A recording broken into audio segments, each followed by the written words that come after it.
Tapi ketika kalian berada dalam situasi seperti ini, di mana ada dua opsi jawaban yang sulit untuk kalian pilih gitu ya, maka jangan tunda-tunda waktu, jangan terlalu lama berpikir, pilih salah satu, langsung move on ke soal yang lainnya.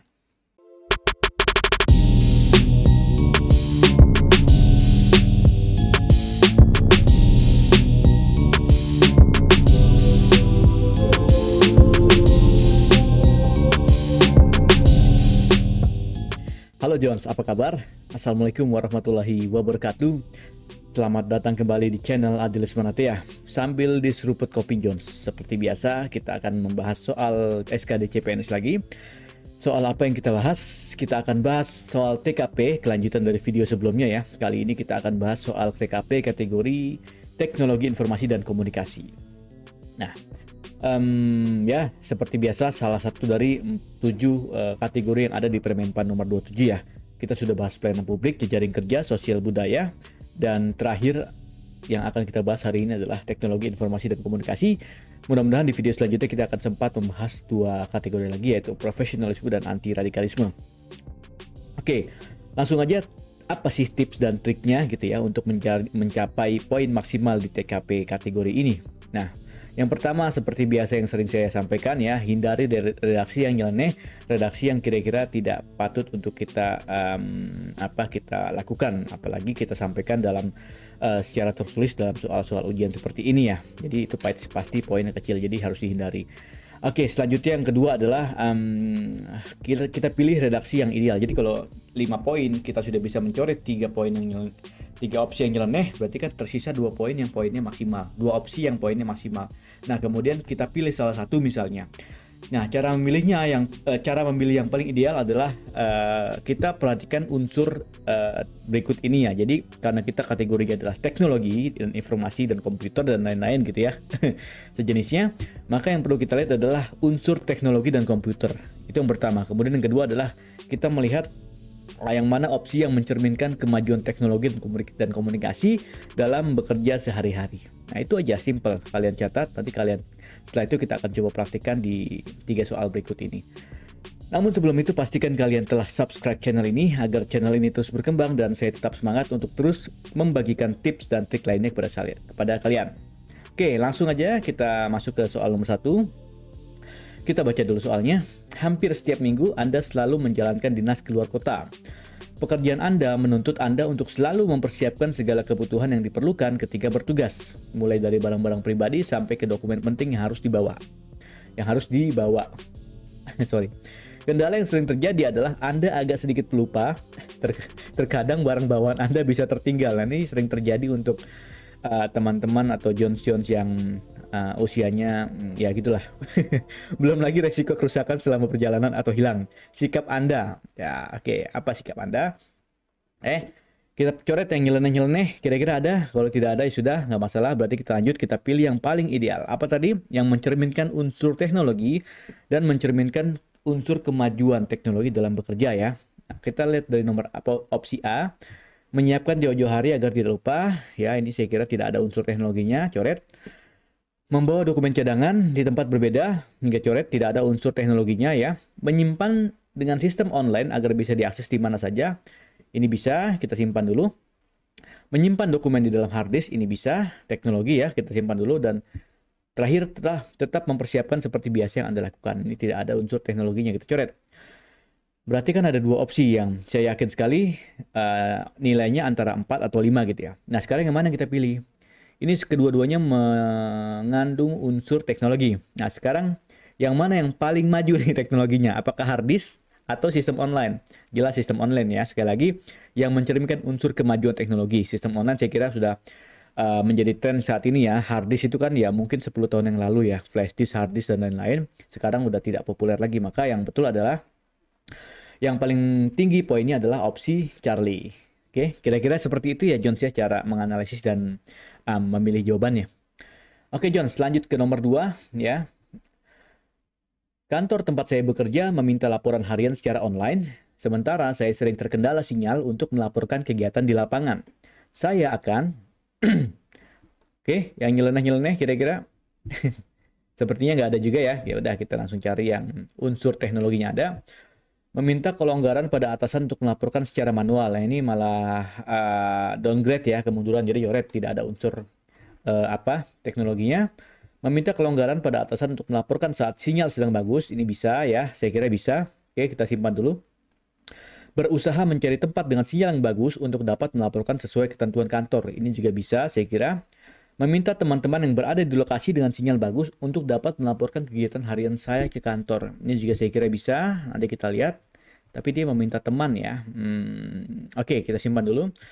Saat saya sedang berada di tempat dengan sinyal yang jelek, saya menunda laporan pada keesokan harinya. Oke, ini juga bisa. Nah, sekarang kita pilih yang mana yang paling dua-duanya sudah mengandung unsur teknologi dan kemajuan teknologi ya saya kira juga sama semua. Nah, tapi coba kita bahas satu-satu.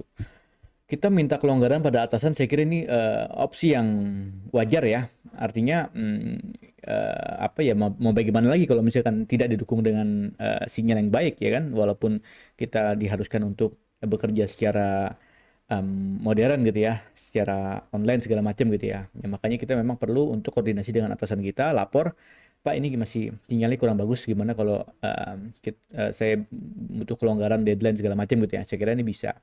Yang kedua mencari tempat sinyal yang bagus, ini juga bisa, cuman artinya kalau kayak misalkan saya dulu sering bertugas gitu ya di pelosok-pelosok Papua dulu ya, waktu masih di sana, itu ya satu kabupaten satu distrik gitu ya, itu ya sinyalnya kan tergantung dari distrik ya. Bagaimana mungkin saya mencari tempat dengan sinyal yang bagus, semua titik sinyalnya jelek semua gitu ya. Jadi memang opsinya di sini kurang tepat saya kira.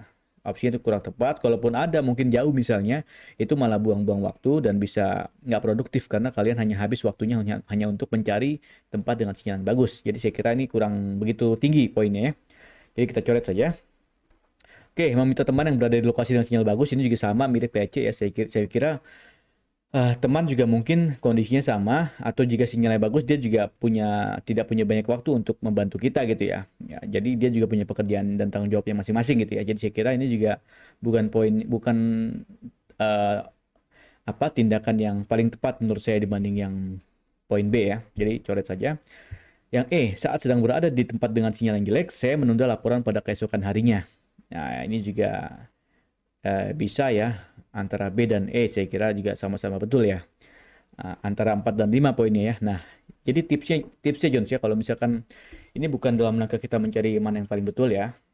Tapi ketika kalian berada dalam situasi seperti ini, di mana ada dua opsi jawaban yang sulit untuk kalian pilih gitu ya, maka jangan tunda-tunda waktu, jangan terlalu lama berpikir, pilih salah satu, langsung move on ke soal yang lainnya. Karena apa? Karena kalau kalian termakan asik gitu ya, asik menganalisis gitu ya, terus tiba-tiba sudah 5 menit hanya untuk satu soal dan hanya untuk memilih satu di antara dua opsi jawaban, maka itu sangat merugikan. Ingat, kalian harus hemat-hemat waktu karena kalian hanya punya waktu 100 menit untuk 110 soal. Jadi tipsnya gitu, pilih salah satu langsung move on. Kayak di sini misalnya saya bingung antara B atau C atau E gitu ya. Nanti kalian di sini saya pilih B ya, menurut saya paling tepat. Tapi jika di antara kalian ada yang berbeda, ya silakan kirim di kolom komentar dan disertakan dengan alasan yang argumentatif. Oke, kita lanjut ke nomor 3. Saya adalah salah satu junior di sebuah perusahaan. Pada era saya, perusahaan mengharuskan mengubah sistem kerja menggunakan IT mulai dari pengiriman surat, komunikasi dengan pihak lain untuk bekerja sama dan segala macam hal lainnya. Senior di tempat saya masih tetap menggunakan sarana non-IT. Apa yang akan saya lakukan? Nah, ini John, misalkan sekalian baru masuk ya junior, tentunya kalian memiliki pengetahuan IT yang lebih baik dibanding senior yang ada di sana kan, gitu misalnya. Oke, apa yang harus kita lakukan? Seperti biasa, kita cari yang nyeleneh-nyeleneh ya. Oke. Biarkan saja sampai senior tersebut merasa IT itu diperlukan. Nah ini ya, ini terlalu kalau kita bilang dulu di Papua gitu ya, ini etika tipis ini, anak-anak baru ini etika tipis ini. Jadi jangan gitu ya, nggak sopan ya. Jadi kita harus tunjukkan bahwa kita yang muda-muda merasa santun ya, santun dan hormat kepada yang senior, walaupun misalnya rekan kita yang senior mungkin ada kekurangan dalam hal IT dan lain-lain ya. Jadi tetap kita harus sopan gitu ya. Oke, jadi D kita coret. E, Ini juga nyeleneh ya, karena IT diharuskan seharusnya senior mawas diri ya. Ya janganlah kita bicara seperti itu ya. Nggak sopan ya. Oke, jadi kita harus santun dan hormat dengan senior ya. Dalam apa namanya, dalam frame yang baik ya. Oke. Memberikan penjelasan kepada senior tersebut, saya kira A sudah betul juga, kita simpan dulu. B, memberikan penjelasan kepada senior tersebut dan mengajarnya mengenai IT, ini juga saya kira tepat, simpan dulu. Membantu senior dalam bekerja yang mengharuskan penggunaan IT. Oke, ini semuanya sudah mengandung unsur teknologi dan sudah menunjukkan kemajuan teknologi. Sekarang apa yang kita lakukan? Kalau A, saya kira A betul, tapi kalau dibandingkan B, saya pikir lebih tepat yang B ya. Karena apa? Kita menjelaskan kepada senior dan mengajarkannya mengenai IT. Nah, ini kita sebagai, ini kan kita kalau di ASN sekarang ini kan transfer of knowledge, itu wajib kita lakukan. Yang muda kepada yang tua kepada yang muda. Nah, dalam hal ini juga kita harus memberikan transfer of knowledge, ya, knowledge kepada senior tersebut. Supaya apa? Supaya senior tersebut bisa, gitu ya. Jadi saya kira ini tepat. Yang A ini cuman memberikan penjelasan, ya kalau sama ya, tapi karena di sini ada embel-embel mengajarkan mengenai IT, maka yang B itu lebih tepat dibanding yang A. Ya, A itu tidak kita pilih. Kemudian C, membantu senior dalam bekerja yang mengharuskan penggunaan IT. Nah, ini juga sama ya. Memang baik kita bantu senior, tapi kalau membantunya tiap hari gitu ya, ya salah juga karena kita kan masing-masing punya tugas dan fungsi ya. Jadi saya kira yang tepat adalah yang B, kita memberikan ilmu yang bermanfaat ya, barangkali nanti jadi pahala juga buat kita. Supaya apa? Supaya senior tersebut bisa menjalankan tugas dan fungsinya berbasis IT. Nah, ya, begitu kira-kira Jones ya, cara menganalisis jawabannya. Mudah-mudahan kalian juga bisa mendapatkan poin yang maksimal. Oke, demikian yang bisa saya sampaikan buat kalian. Mudah-mudahan bermanfaat ya. Saya ucapkan selamat untuk kalian yang telah lolos passing grade ya. Mudah-mudahan bisa mengikuti SKB ya di tahap selanjutnya. Dan tetap semangat untuk teman-teman John semua yang masih belum beruntung untuk bisa lolos passing grade. Masih ada kesempatan CPNS di tahun depan insya Allah. Dan yang terakhir untuk teman-teman yang masih menunggu jadwal ya, menunggu pelaksanaan SKD CPNS, kalian masih punya waktu luang untuk belajar, maka manfaatkanlah waktu luang kalian. Dan ingat, 3 kali sehari porsi latihan untuk kalian. Sampai jumpa.